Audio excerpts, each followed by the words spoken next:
The Battle of Felucia was one of the nastiest campaigns of the entire Clone Wars, especially for the men that served in it. As one of the three most important focal points of the Outer Rim sieges, Felucia was a target that the Republic was hell-bent on capturing, and a stronghold that the CIS weren't keen to lose. The determination of both sides, combined with the hellish environment of the planet, made life there a nightmare for the Republic's clone troopers, and in this video, we'll be diving into just why things got so bad.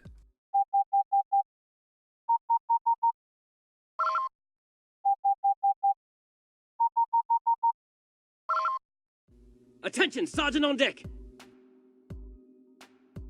Felucia had been a war zone since the first year of the conflict, an important target that the Republic repeatedly tried and failed to take. After two battles in 21 BBY, the Republic gave Felucia a third try during the Outer Rim sieges, sparking a battle that lasted until the end of the war. From the beginning of the campaign, Felucia had been one of the Republic's primary targets. The whole swath of separatist space around the foundry of the Confederacy was named the Felucia Theater from the start. And when the Republic finally got to take another crack at invading the world, the invasion became a focal point in galactic-scale Republic strategy. Supreme Chancellor Palpatine himself called out Felucia alongside Megiddo and Seleucami, labeling them a triad of evil and diverting part of Coruscant's own defense force to those campaigns. Felucia was considered so crucial for a good reason. It was the capital of the Commerce Guild, and unlike most of the planets that the Separatist Council factions called home, there was barely any civilian presence there, making it a theoretically low-risk target. Furthermore, its location was crucial.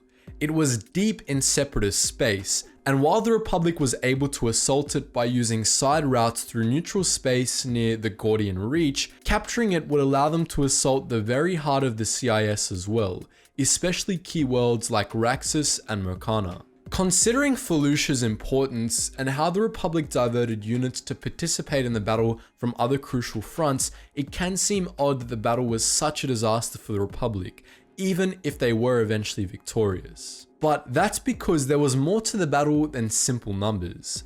The climate of Felucia itself, on top of its formidable droid garrison, posed a threat that none of the units that the Republic sent were prepared to deal with. So let's deal with the elephant in the room first, the climate. Felucia was a hothouse jungle world unlike any other, dominated by massive fungal plants with all manner of odd properties. It was an environment for which the clones were unprepared to fight in, and to be fair, it wasn't an environment you could really be prepared for either. It was so utterly alien to every other world in the galaxy that experience fighting there was the only way to learn to fight there. Like with the Battle of Jabim, the Republic's gear simply wasn't made for Felucia, and it had a hell of a time being made to adapt to it. The more sinister side to the environment was the containments that came with it. Felucia's jungle were host to a variety of fungal and bacteria life, many of which came with new diseases for which the clones, again, were unprepared. The nastiest of these were a strain of flesh-eating plagues that tore through the first units that were deployed to Felucia, causing horrible pain for clone troopers before ultimately killing them. The clones, apparently, had no means of properly treating those diseases, which would make sense as they were indeed mostly unknown previously.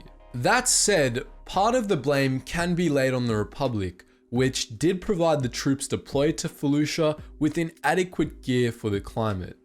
When used on swampy jungle worlds, most Republic walkers had a nasty habit of getting stuck, and yet the assault on Felucia was spearheaded by ATTEs, ATAPs, and for some unholy reason, ATOTs, which were even less maneuverable than usual and could leave men extremely exposed if they got stuck in a bad place. Furthermore, as we stated earlier, supplies provided to the troops left room for improvement, as the prevalence of plagues among the clones proves. The clones were also sent unprepared for the wildlife of Felucia, which was just as unusual and dangerous as its plant life. Like many of the larger fungal plants, a lot of the native Felucian predators were translucent, gelatinous creatures, making them difficult to detect and all the more dangerous, as the clones were unprepared for how they would attack.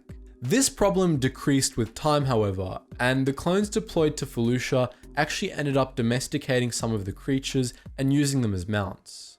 The Commerce Guild wasn't interested in making the wildlife easier to cope with either. CEO Shu Mei imported Acklay to Felucia and unleashed them against the invading clone units to great effect.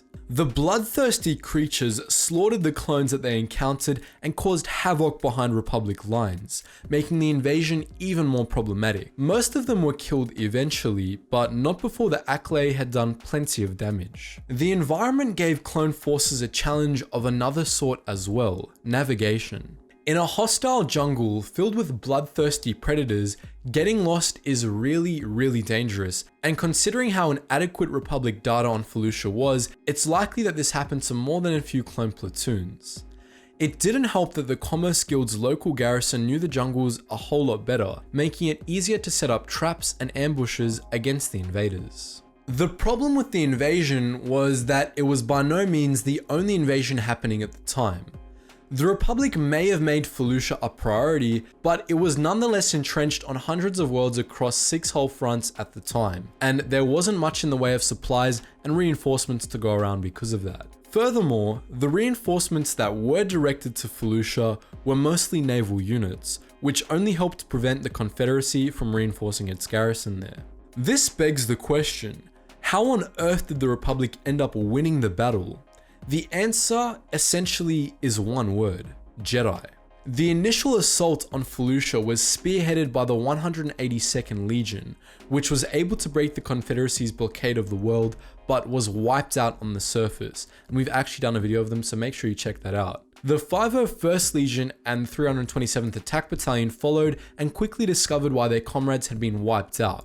The planet was a death trap, as we described above. Despite this, and with the help of Aayla Secura, the 501st was ultimately able to secure a foothold for the Republic in the swamplands of Felucia, allowing the next stage of the assault to begin. The 501st left Felucia, and the 327th took point in the battle instead, as they specialized in warfare in hostile environments. In the original storyline, Sakura's early mission was to rescue Barriss Offee and her Padawan Zonda from a separatist fortress on the planet, though the canonicity of this within Legends is now doubtful. Regardless, Sakura and Jedi Padawans Ekria and Zonda spearheaded the attack on several separatist strongholds scattered across Felucia, with the Jedi personally leading the attack on Shu Mei's personal stronghold. The Republic was successful in capturing several key fortresses across the planet, but the Jedi failed to capture Shu Mei, who had fled the planet days prior to their arrival.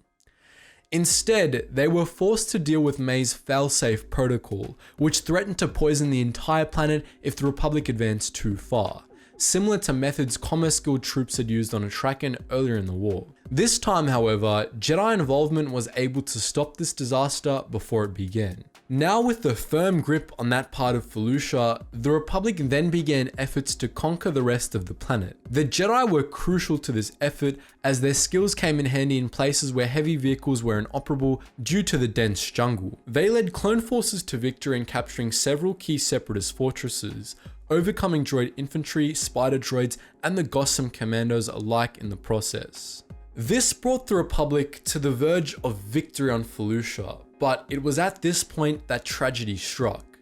As Aayla Secura and her troops were moving on to their next objective, Order 66 was issued, and the Jedi that had helped the clones so much in the battle were either killed or forced into hiding.